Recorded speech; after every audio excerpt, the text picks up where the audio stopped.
आइए आज इतिहास के पन्नों में एक ऐसे दृश्य की कल्पना करते हैं जहां समय का पहिया एकदम उल्टा घूम गया है। हम प्राचीन काल के पाटलिपुत्र के मुख्य द्वार पे खड़े हैं, जिसे आज हम पटना के नाम से जानते हैं। हाँ, और जरा उस भव्यता को सोचिए। सामने एक बिल्कुल अभेद नगर है। बहुत ऊंची प्राचीरें, आसमान से बातें करती हुई प्रहरी मीनारें। बिल्कुल। और सुरक्षा के लिए नगर के चारों ओर एक बहुत ही गहरी और चौड़ी खाई है। उस खाई को पार करने के लिए लकड़ी का एक विशाल जल सेतु या ड्रॉब्रिज लगा है, जिसे किसी भी बाहरी आक्रमण की भनक लगते ही मतलब तुरंत रस्सियों के सहारे ऊपर खींच लिया जाता है। सही कहा। और नगर के भीतर बाजारों की रौनक तो किसी को भी चकाचौंध कर सकती है। एक तरफ सुदूर चीन से आया हुआ मखमली रेशम बिक रहा है, तो दूसरी तरफ दक्षिण भारत के सुगंधित मसालों की महक हवा में घुली है। और दूर दराज के देशों से आए व्यापारी अलग अलग भाषाओं में मोलभाव कर रहे हैं। वहीं कुछ दूरी पर एक अजेय सेना खड़ी है, चमचमाते अस्त्र शस्त्रों से लैस सैनिक और युद्ध के लिए चिंघाड़ते हुए विशालकाय हाथी। देखिए, ये महज एक शहर का दृश्य नहीं है। ये असल में उस केंद्र की धड़कन है जहां से पूरे उपमहाद्वीप का भाग्य तय होता था। इस दृश्य की भव्यता ही हमें ये सोचने पर मजबूर कर देती है कि ये कोई आम नगर या साधारण राज्य नहीं है। हाँ, ये एक अत्यंत शक्तिशाली साम्राज्य का हृदय है। और आज के हमारे इस गहन विश्लेषण का मुख्य विषय भी यही है, साम्राज्यों का उदय। विशेषकर प्राचीन भारत का वो स्वर्णिम काल जिसने इस पूरे भूभाग की दिशा हमेशा के लिए बदल दी। बिल्कुल। और हमारा उद्देश्य आज केवल इतिहास की तारीखें या राजाओं के नाम रटना नहीं है। हम इसके पीछे छिपे पूरे विज्ञान और तंत्र को डिकोड करेंगे। मतलब हम ये समझेंगे कि आखिर कैसे एक छोटा सा भूभाग एक विशालकाय साम्राज्य में बदल जाता है। हाँ, उसका प्रशासन कैसे चलता है, और सबसे बड़ा सवाल, इतनी अपार शक्ति और संपदा होने के बावजूद अंततः ये साम्राज्य ताश के पत्तों की तरह क्यों ढह जाते हैं। मैं इन्हीं रहस्यों पर आज रोशनी डालूंगी। इतिहास को समझने का ये नजरिया वाकई बहुत दिलचस्प है।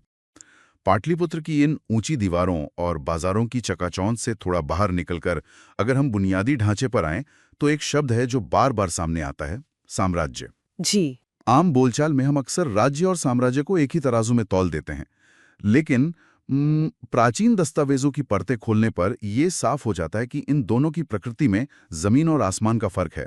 मैं सही कह रहा हूं ना? आप बिल्कुल सही कह रहे हैं। ये फर्क समझना बहुत जरूरी है।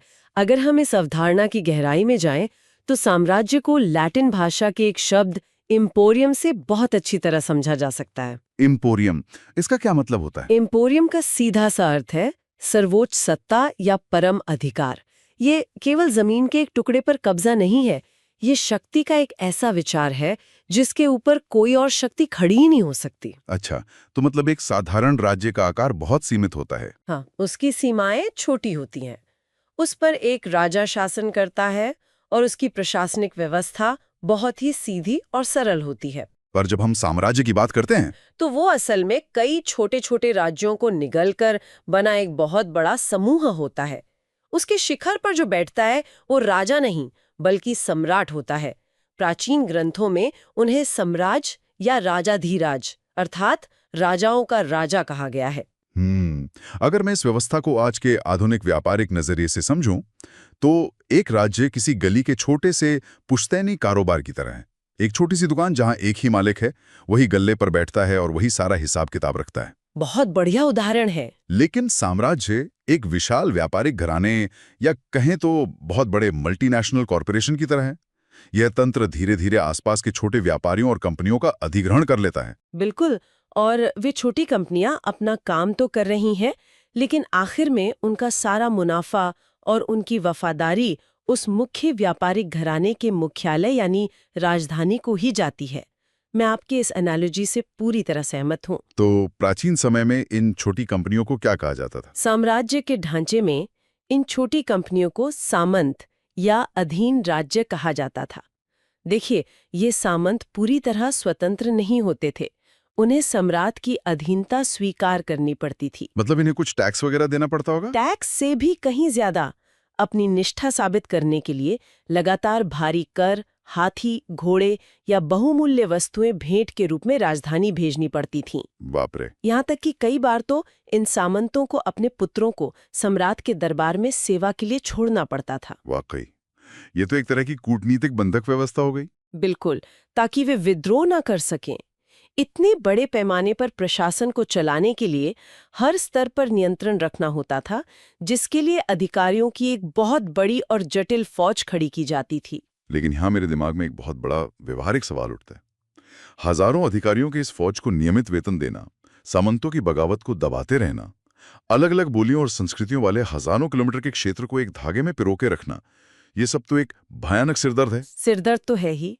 तो फिर क्या कोई भी शासक महज अपने अहंकार की संतुष्टि के लिए या बस इतिहास की किताबों में अपना नाम अमर करने की अदम्य इच्छा के लिए इतना बड़ा जोखिम उठाता है? अहंकार केवल एक शुरुआत हो सकती है, या यूं कहें कि एक चिंगारी हो सकती है। लेकिन कोई भी इतना विशाल ढांचा केवल अहंकार की बुनियाद पर नहीं टिक सकता। तो फिर असली वजह क्या है? इसके पीछे शुद्ध रूप से अर्थशास्त्र और मुनाफे का कठोर गणित काम करता है। शासक मुख्य रूप से संसाधनों और संपत्ति पर नियंत्रण के लिए साम्राज्य का विस्तार करते हैं। संसाधनों से आपका मतलब जमीन और खनिजों से? हाँ, विस्तार का मतलब है खनिजों से भरी खदानों पर सीधा कब्जा, उपजाऊ कृषि भूमि की प्राप्ति और सबसे महत्वपूर्ण एक बहुत बड़ी जनशक्ति यानी सस्ते श्रम पर एकाधिकार। समझ गया। इसके अलावा शासक असीमित धन और स्वर्ण प्राप्त करना चाहता है, जो तभी संभव है जब उसका उन रास्तों पर पूरा नियंत्रण हो जहां से व्यापार होता है। यानी अहंकार महज एक चिंगारी है, लेकिन साम्राज्य की असली आग तो अर्थशास्त्र से ही सुलगती है। एकदम सही। अगर इतनी विशाल सेना और नौकरशाही खड़ी करनी है तो उसके लिए एक बहुत ही मजबूत आर्थिक इंजन की आवश्यकता होगी। ये सब हवा में या मुफ्त में तो नहीं हो सकता। बिल्कुल नहीं। और यहीं से सम्राट की असली शक्तियों का केंद्र बिंदु स्पष्ट होता है। एक सम्राट के पास सेना और न्याय प्रणाली का नियंत्रण तो होता ही है, लेकिन उसकी सत्ता की सबसे मजबूत रीढ़ होती है संसाधनों और अर्थव्यवस्था पर उसका एकाधिकार। इसके कुछ उदाहरण देंगी? जैसे मुद्रा यानी सिक्के ढालने का अधिकार सिर्फ और सिर्फ सम्राट के पास होता था। लोहे और तांबे की खदानों, विशाल वनों और नमक के उत्पादन पर सीधा राज्य का नियंत्रण होता था। और ये सब सिर्फ देश के अंदर ही नहीं बिकता होगा, है ना? बिल्कुल। प्राचीन भारत से सूती वस्त्र, सुगंधित मसाले, कीमती रत्न और बेहतरीन हस्तशिल्प दुनिया भर में निर्यात किए जाते थे। इस माल को ढोने के लिए उत्तर भारत को जोड़ने वाला उत्तरापथ और दक्षिण की ओर जाने वाला दक्षिणापथ जैसे सुव्यवस्थित व्यापारिक मार्ग थे। लेकिन इस आर्थिक व्यवस्था का गहराई से अध्ययन करते हुए एक ऐसी संस्था सामने आती है जिसने मुझे सबसे ज्यादा हैरत में डाल दिया। आप श्रेणियों की बात कर रहे हैं? श्रेणियां। प्राचीन काल के ये व्यापार मंडल या गिल्ड्स बहुत ही रहस्यमयी और शक्तिशाली प्रतीत होते हैं। मुझे लगा था कि एक साम्राज्य में सब कुछ सम्राट के इशारे पे चलता होगा। ये एक बहुत ही आम गलतफहमी है। लेकिन दस्तावेज बताते हैं कि व्यापारियों, शिल्पकारों और कारीगरों का ये संगठन पूरी तरह से स्वायत्त और स्वतंत्र थे। इनके प्रमुख राजा द्वारा नियुक्त नहीं होते थे, बल्कि इनका बाकायदा चुनाव होता था। बिल्कुल, यही प्राचीन भारतीय अर्थव्यवस्था का सबसे अनूठा पहलू है। श्रेणियां केवल कामगारों का समूह नहीं थी, वे अपने आप में एक मिनी सरकार की तरह काम करती थीं। मिनी सरकार? जी, मतलब वो अपने नियम खुद बनाती थी? हाँ, वे अपने नियम खुद बनाती थीं, काम के घंटे और माल की कीमतें तय करती थीं, यहाँ तक कि उनके पास अपने स्वयं के बैंक होते थे, जहाँ लोग पैसा जमा कर सकते थे। क्या बात कर रही हैं? हाँ, प्राचीन काल में उनके अपने बैंक थे? जी हाँ।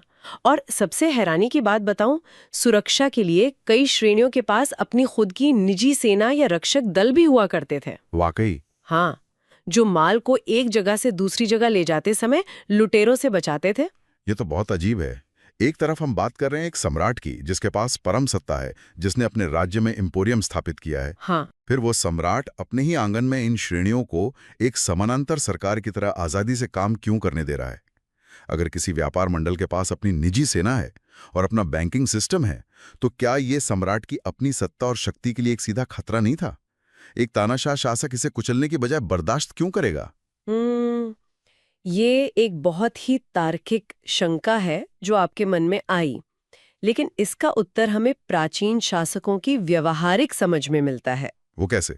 प्रबुद्ध शासक ये गहराई से जानते थे कि अर्थव्यवस्था और व्यापार को डंडे के जोर पर या तलवार की नोक पर नहीं चलाया जा सकता। हाँ, व्यापार के लिए तो आजादी चाहिए। बिल्कुल। धन का सृजन तभी होता है जब शिल्पकारों और व्यापारियों को नवाचार और व्यापार करने का एक आजाद माहौल मिले। ये एक तरह का अलिखित आपसी समझौता था। तो सम्राट को इस आजादी के बदले में क्या मिलता था? सम्राट को क्या चाहिए था? राजकोष में लगातार आने वाला भारी भरकम कर, यानी टैक्स। शासक जानते थे कि ये श्रेणियां वह सोने का अंडा देने वाली मुर्गी हैं जो साम्राज्य के खजाने को भर रही हैं। ओहो, मतलब जब तक टैक्स आ रहा है तब तक सब ठीक है। सही पकड़ा आपने। जब तक श्रेणियां अच्छा मुनाफा कमा रही हैं, माल का निर्यात कर रही हैं और समय पर अपना कर चुका रही हैं, तब तक उनके दैनिक कामकाज में दखलंदाजी करना सरासर मूर्खता होगी। वाकई थ्योरी और अर्थशास्त्र के नजरिए से ये संतुलन बहुत ही सटीक बैठता है। लेकिन क्या जमीन पर वाकई कोई शासक इस जटिल समीकरण को साध पाया था? इतिहास के पन्नों में इसका जो सबसे जीवंत और पहला उदाहरण हमें मिलता है वो है मगध का उत्कर्ष और उसके बाद खड़ा हुआ मौर्य साम्राज्य। जी बिल्कुल। मगध आखिर एक साधारण महाजनपद से इतना विशाल साम्राज्य कैसे बन गया? मगध का उदय इतिहास के सबसे बेहतरीन उदाहरणों में से एक है। छठी शताब्दी ईसा पूर्व के आसपास कई छोटे राज्यों को निगलकर मगध ने अपना आधिपत्य जमाना शुरू किया, और इसमें उसकी सबसे बड़ी मदद की उसके भूगोल ने। भूगोल मतलब वहां की नदियां और पहाड़। हाँ, मगध ठीक उस जगह स्थित था जहां आज का बिहार है। विशेष रूप से वो क्षेत्र जहां गंगा और सोन नदियां बहती हैं। इन नदियों ने मगध को प्रकृति का एक ऐसा वरदान या कहें कि ब्रह्मास्त्र दिया जो किसी और के पास नहीं था। भूगोल कैसे किसी राज्य को साम्राज्य बना सकता है, इसके पीछे का विज्ञान समझना बहुत जरूरी है। मेरे हिसाब से ये महज नदियों की बात नहीं थी। तो आपको क्या लगता है? देखिए, गंगा और सोन नदियों ने मगध को 3 अचूक ताकतें दी। पहला, परिवहन के लिए प्राकृतिक जल मार्ग, जिससे सेना और व्यापारिक माल बिना किसी भारी लागत के बहुत तेजी से ले जाया जा सकता था। बिल्कुल सही। जल मार्ग उस समय का सबसे तेज परिवहन था। दूसरा, खेती के लिए बेहद उपजाऊ जलोढ़ मिट्टी और सिंचाई की बेहतरीन सुविधा। और सबसे बड़ी बात, आसपास मतलब आज के झारखंड क्षेत्र में लोहे की विशाल खदानें मौजूद थीं। एक तरह से कह सकते हैं कि मगध को एक हिस्टोरिकल चीट कोड मिल गया था। क्या बात है, हिस्टोरिकल चीट कोड! मैं इस बात से पूरी तरह सहमत हूँ। और इन्हीं खदानों और नदियों ने पूरी व्यवस्था का चक्र घुमा दिया। वो कैसे? जब लोहे के फाल वाले हलों का इस्तेमाल उस उपजाऊ मिट्टी पर हुआ तो बम्पर पैदावार हुई। किसान अपनी जरूरत से कहीं ज्यादा अनाज पैदा करने लगा। इसे हम अर्थशास्त्र की भाषा में अधिशेष या सरप्लस कहते हैं। सरप्लस। और जब समाज में खाने की कमी नहीं होती, तब समाज का एक बड़ा वर्ग खेती छोड़कर कला, हथियार बनाने, शिल्प और व्यापार पर अपना ध्यान केंद्रित कर पाता है। तो राजा ने उस एक्स्ट्रा अनाज पर टैक्स लगा दिया होगा? बिल्कुल, राजा ने उस अतिरिक्त अनाज पर कर लगाया। लोहे से बेहतरीन अस्त्र शस्त्र बनाए गए। उस अपार धन और हथियारों के दम पर एक अजेय स्थायी सेना खड़ी की गई। हाँ, और फिर बिंबिसार और अजातशत्रु जैसे महत्वाकांक्षी शासकों ने इसी शक्ति का उपयोग करके सत्ता का पूरी तरह से केंद्रीकरण कर दिया। सही कहा। लेकिन मगध की शक्ति को एक अखिल भारतीय रूप दिया मौर्य वंश ने। और मौर्य साम्राज्य की सफलता को समझने के लिए हमें उस युग की एक बहुत ही मजबूत त्रिमूर्ति की कार्यप्रणाली को समझना होगा। मौर्य त्रिमूर्ति, आप चंद्रगुप्त मौर्य की बात कर रही हैं ना? हाँ, इस त्रिमूर्ति के सबसे पहले स्तंभ थे चंद्रगुप्त मौर्य। वे केवल एक संस्थापक नहीं थे, उन्होंने एक बहुत बड़ा सैन्य शून्य भरा था। सिकंदर के जाने के बाद वाला शून्य। बिल्कुल। चंद्रगुप्त ने सिकंदर के वापस लौटने के बाद छोड़े गए उसके गवर्नरों, जिन्हें ग्रीक क्षत्रप कहा जाता था, को युद्ध के मैदान में बुरी तरह हराया और उत्तर पश्चिम से लेकर दक्षिण के पठार तक एक बहुत बड़ी राजनीतिक छतरी तान दी। चंद्रगुप्त की उस अजय तलवार के पीछे जो सबसे तेज दिमाग काम कर रहा था, वो इस त्रिमूर्ति के दूसरे स्तंभ थे, चाणक्य, जिन्हें हम कौटिल्य भी कहते हैं। जी हाँ, चाणक्य। चाणक्य महज एक उपदेशक नहीं थे, वे इस विशाल साम्राज्य के मुख्य रणनीतिकार और आर्किटेक्ट थे। उनका ग्रंथ अर्थशास्त्र राज्य चलाने का दुनिया का सबसे पुराना और विस्तृत मैन्युअल है। और उनका प्रशासन अत्यंत कठोर लेकिन बहुत व्यवस्थित था। मैंने सुना उन्होंने जासूसों का बहुत बड़ा जाल बिछाया था। बिल्कुल। उन्होंने साम्राज्य के चप्पे चप्पे पर गूढ़ पुरुषों यानी जासूसों का एक ऐसा जाल बिछाया जो राजा को हर छोटी बड़ी हलचल की खबर देता था। चाणक्य का सीधा सा सिद्धांत था, करों की वसूली पूरे सख्ती से होनी चाहिए, क्योंकि खजाना ही बल का मूल है और बल से ही धरती जीती जाती है। तो एक तरफ चंद्रगुप्त का भयंकर सैन्य विस्तार था और दूसरी तरफ चाणक्य का अत्यंत सख्त प्रशासन और जासूसी तंत्र।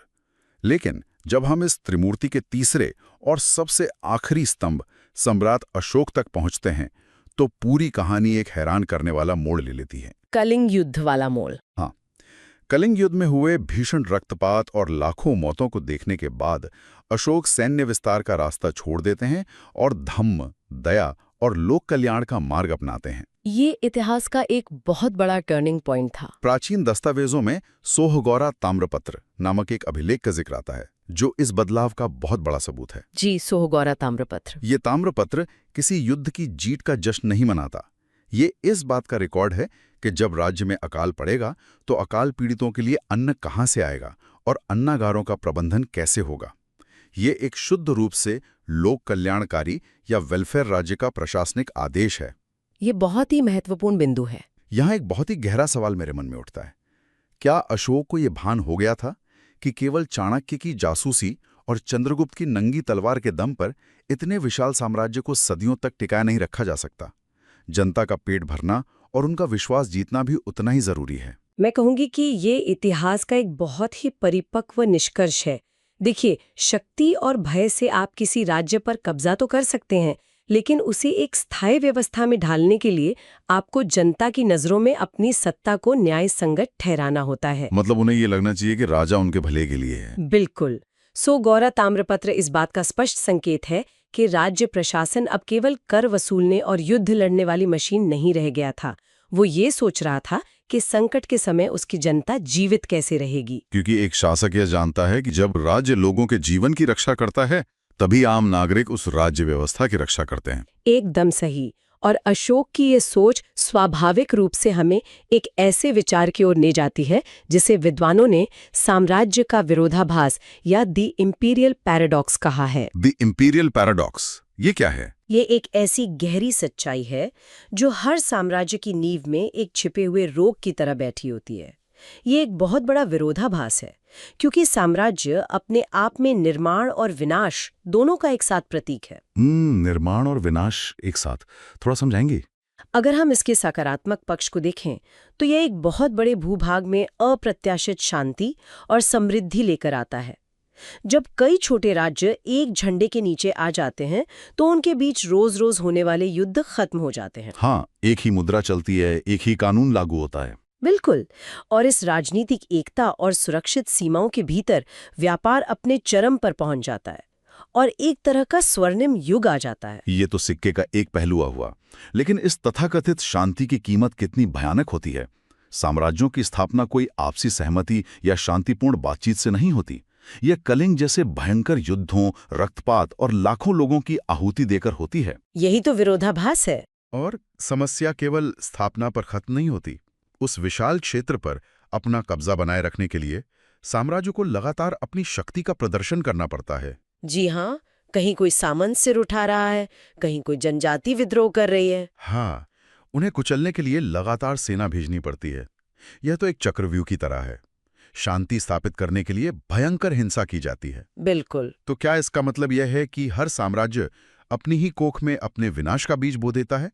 जो असीमित शक्ति उसे आकार देती है, क्या अंततः वही बल प्रयोग उसे अंदर से खोखला कर देता है? मैं कहूंगी कि इतिहास में यह एक अटल चक्र की तरह बार बार दोहराया गया है।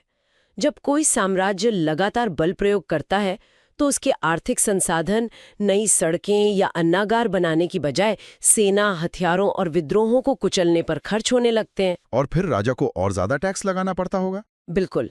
भारी करों के बोझ से जनता दबने लगती है और उसके अंदर असंतोष पनपता है। जो अर्थव्यवस्था एक समय में सरपट दौड़ रही थी, उसका इंजन हाफने लगता है। और यही आंतरिक दुर्बलता अंततः साम्राज्य के पतन का कारण बनती है। एकदम सही। रोम से लेकर मौर्य साम्राज्य तक यही इंपीरियल पैराडॉक्स उनकी तबाही का मूल कारण बना। तो आइए इतिहास की इस लंबी यात्रा को थोड़ा समेटने का प्रयास करते हैं। इस चर्चा में हमने पाटलिपुत्र की उन अभेद्य प्राचीरों से शुरुआत की थी जो महज ईंट पत्थर का ढांचा नहीं बल्कि इम्पोरियम यानी सर्वोच्च सत्ता का जीता जागता प्रतीक थी। जी। हमने गहराई से समझा कि कैसे राज्य एक छोटी दुकान से एक विशाल व्यापारिक तंत्र में बदलता है, जहां सामंत कर चुकाते हैं और अर्थशास्त्र पूरी मशीनरी को चलाता है। और हमने उन स्वतंत्र श्रेणियों की कार्यप्रणाली को भी डिकोड किया जिन्होंने ये साबित किया कि एक मजबूत शासक व्यापार में दखलंदाजी करने की बजाय उसे फलने फूलने की आजादी देता है। और ये सारी थ्योरी जमीन पर कैसे उतरी, यह हमने मगध के भूगोल के वरदान से समझा, जहां नदियों ने अधिशेष अनाज दिया और उस अनाज ने सेना खड़ी की। साथ ही हमने मौर्य त्रिमूर्ति का विश्लेषण किया।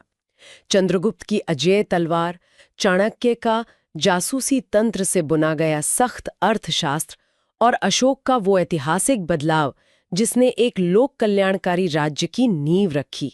अंततः हमने उस गहरे विरोधाभास का सामना किया कि कैसे साम्राज्य जिस तलवार से शांति स्थापित करते हैं, वही तलवार एक दिन उनके पतन का कारण बन जाती है। देखिए, आज की हमारी ये चर्चा भले ही प्राचीन इतिहास के पन्नों पर आधारित थी, लेकिन इसे समाप्त करने से पहले मैं एक ऐसा विचार श्रोताओं के सामने रखना चाहूंगी जो हमारी आज की दुनिया को देखने का नजरिया पूरी तरह बदल सकता है। अच्छा, वो क्या है? सोचकर देखिए, आज हमारे आसपास न तो कोई राजा है, न मुकुट पहनने वाला कोई सम्राट और न ही तलवारों से सुसज्जित कोई सेना। हाँ, वो जमाना तो बीत गया। लेकिन जरा गहराई से विचार कीजिए, आज दुनिया की जो विशाल मल्टीनेशनल टेक कंपनियां हैं, वे क्या कर रही हैं? वो व्यापार कर रही हैं। वे आज के युग के सबसे कीमती संसाधन यानी हमारे डेटा पर कब्जा कर रही हैं। वे इंटरनेट के उन वैश्विक व्यापारिक मार्गों पर अपना पहरा बिठाए हुए हैं जहां से हमारी और आपकी हर सूचना गुजरती है। अरे बाप रे! वे हर दिन छोटे छोटे स्टार्टअप्स रूपी राज्यों का अधिग्रहण कर रही हैं और उन्हें अपने तंत्र का सामंत बना रही हैं। क्या ये विशाल टेक कंपनियां आधुनिक दुनिया के नए साम्राज्य नहीं हैं? ये तो सोचने वाली बात है। और अगर वे वाकई नए साम्राज्य हैं, तो सबसे बड़ा सवाल ये खड़ा होता है कि क्या वे भी उसी प्राचीन इंपीरियल पैराडॉक्स का शिकार होंगी? क्या एक दिन उनकी यही अनियंत्रित शक्ति और डेटा का एकाधिकार उनके अपने विनाश का बीज बन जाएगा? उफ, इस सच में रोंगटे खड़े कर देने वाला विचार है।